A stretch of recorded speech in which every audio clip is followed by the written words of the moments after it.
Lahore central jail में 23 मार्च 1931 की शुरुआत किसी और दिन की तरह ही हुई थी। फर्क सिर्फ इतना था कि सुबह सुबह जोर की आंधी आई थी, बहुत तेज। लेकिन जेल के कैदियों को थोड़ा अजीब सा लगा जब 4 बजे ही वार्डन चरत सिंह ने उनसे आकर कहा कि वो अपनी अपनी कोठरियों में चले जाएं। उन्होंने कारण नहीं बताया था। उनके मुंह से सिर्फ ये निकला कि आदेश ऊपर से है। अभी कैदी सोच ही रहे थे कि माजरा क्या है। जेल का नाई बरकत हर कमरे के सामने फुसफुसाते हुए गुजरा कि आज रात भगत सिंह, राजगुरु और सुखदेव को फांसी दी जाने वाली है।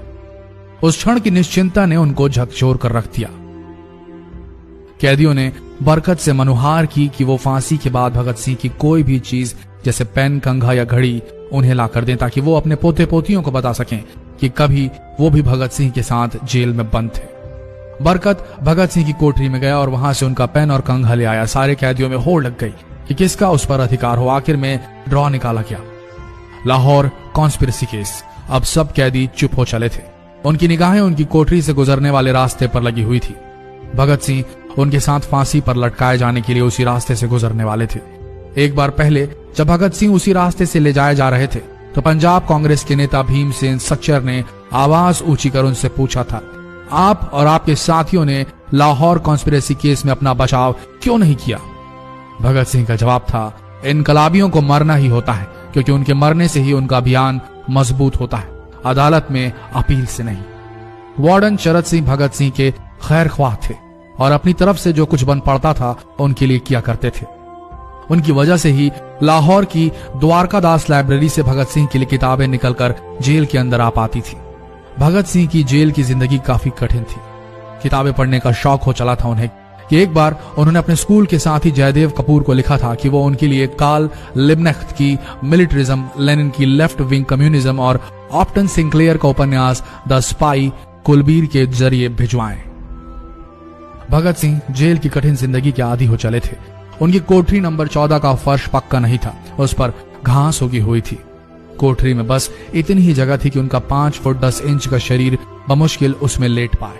भगत सिंह को फांसी दिए जाने से 2 घंटे पहले उनके वकील प्राणनाथ मेहता उनसे मिलने पहुंचे। मेहता ने बाद में लिखा कि भगत सिंह अपनी छोटी सी कोठरी में पिंजड़े में बंद शेर की तरह चक्कर लगा रहे थे।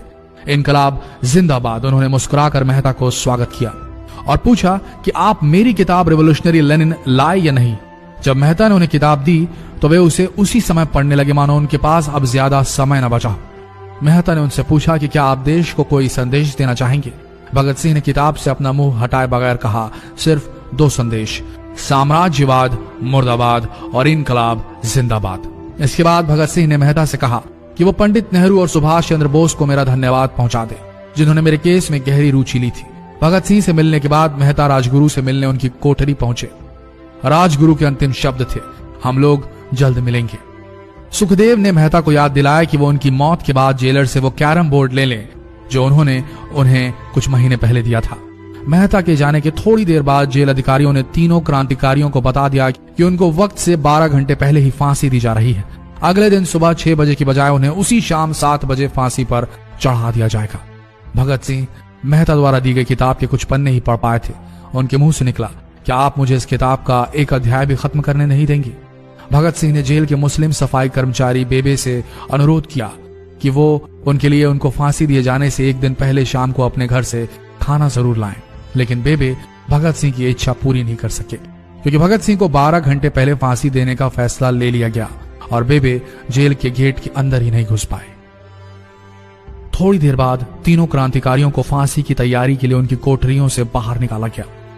भगत सिंह, राजगुरु और सुखदेव ने अपने हाथ जोड़े और अपना प्रिय आजादी गीत गाने लगे। कभी वो दिन भी आएगा कि जब आजाद होंगे हम, या अपनी ही जमीन होगी या अपना आसमान होगा। फिर इन तीनों का एक एक करके वजन लिया गया। सबके वजन बढ़ गए थे। इन सब से कहा गया कि अपना आखिरी स्नान करें। फिर उनको काले कपड़े पहनाए गए लेकिन उनके चेहरे खुले रहने दिए गए। चरत सिंह ने भगत सिंह के कान में फुसफुसा कर कहा कि वाहिगुरु को याद करो। फांसी का तख्ता भगत सिंह लिए बोले, पूरी जिंदगी मैंने ईश्वर को याद नहीं किया। असल में मैंने कई बार गरीबों के कलेश के लिए ईश्वर को कोसा भी है। अगर मैं अब उनसे माफी मांग लूं तो वो कहेंगे कि इससे बड़ा डरपोक कोई नहीं। इसका अंत नजदीक आ रहा है, इसलिए ये माफी मांग रहा है।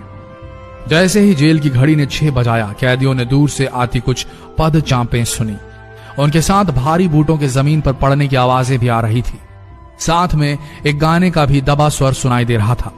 सरफरोशी की तमन्ना अब हमारे दिल में है। सभी को अचानक जोर जोर से इनकलाब जिंदाबाद और हिंदुस्तान आजाद हो के नारे सुनाई देने लगे।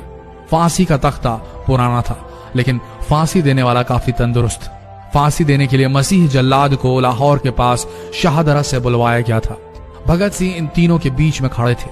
भगत सिंह अपनी मां को दिया गया वो वचन पूरा करना चाहते थे कि वो फांसी के तख्ते से इनकलाब जिंदाबाद का नारा लगाएंगे।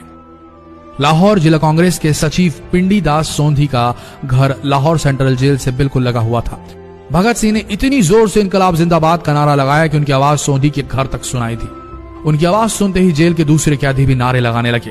तीनों युवा क्रांतिकारियों के गले में फांसी की रस्सी डाल दी गई, उनके हाथ और पैर बांध दिए गए। तभी जल्लाद ने पूछा, सबसे पहले कौन जाएगा? सुखदेव ने सबसे पहले फांसी पर लटकने की हामी भरी। जल्लाद ने एक एक कर रस्सियां खींची और उनके पैरों के नीचे लगे तख्तों को पैर मारकर हटा दिया। काफी देर तक उनके शव तख्तों से लटकते रहे। अंत में उन्हें नीचे उतारा गया और वहां मौजूद डॉक्टरों लेफ्टिनेंट कर्नल जे नेल्सन और लेफ्टिनेंट कर्नल NS सोंधी ने उन्हें मृत घोषित किया। एक जेल अधिकारी पर फांसी का इतना असर हुआ कि जब उससे कहा गया कि वो मृतकों की पहचान करें तो उसने ऐसा करने से इनकार कर दिया। उसे उसी जगह पर निलंबित कर दिया गया अंग्रेजों द्वारा। एक जूनियर अफसर ने यह काम अंजाम दिया। पहले योजना थी कि इन सब का अंतिम संस्कार जेल के अंदर ही किया जाएगा, लेकिन फिर यह विचार त्यागना पड़ा जब अधिकारियों को आभास हुआ कि जेल से धुआं उठते देख बाहर खड़ी भीड़ जेल पर हमला कर सकती है। इसलिए जेल की पिछली दीवार तोड़ी गई। उसी रास्ते से ट्रक जेल के अंदर लाया गया और उस पर बहुत अपमानजनक तरीके से उन शवों को एक सामान की तरह लाद दिया गया। पहले तय हुआ था कि उनका अंतिम संस्कार रावी के तट पर किया जाएगा, लेकिन रावी में पानी बहुत ही कम था, इसलिए सतलज के किनारे शवों को जलाने का फैसला लिया गया। उनके पार्थिव शरीर को फिरोजपुर के पास सतलज के किनारे लाया गया। तब तक रात के 10 बज चुके थे। इस बीच उप पुलिस अधीक्षक कसूर सुदर्शन सिंह कसूर गांव से एक पुजारी जगदीश अचरज को बुला लाए। अभी उनमें आग लगाई ही गई थी कि लोगों को इसके बारे में पता चल गया। जैसे ही ब्रितानी सैनिकों ने लोगों को अपनी तरफ आते देखा, वो शवों को वहीं छोड़कर अपने वाहनों की तरफ भागे। सारी रात गांव के लोगों ने उन शवों के चारों ओर पहरा दिया। अगले दिन दोपहर के आसपास जिला मजिस्ट्रेट की दस्तखत के साथ लाहौर के कई इलाकों में नोटिस चिपकाया गया, जिसमें बताया गया कि भगत सिंह, सुखदेव और राजगुरु का सतलज के किनारे हिंदू सिख रीति से अंतिम संस्कार कर दिया गया है। तो ये थे भगत सिंह की जिंदगी के वो 12 आखिरी घंटे। आशा करते हैं इस वीडियो में सुनाई गई ये कहानी आज युवा पीढ़ी के दिलों में मर चुके देशभक्ति को जगाने में कामयाब होंगे। जितना हो सके इस संदेश को पूरे देश में पहुंचाएं। इस वीडियो को शेयर करें फेसबुक पर, व्हाट्सएप पर, और हो सके तो इस पेज को फॉलो करें ताकि ऐसे ही वीडियोस आप तक सही समय पर पहुंच सके। मिलते हैं अगले वीडियो में, तब तक के लिए आप सबका धन्यवाद।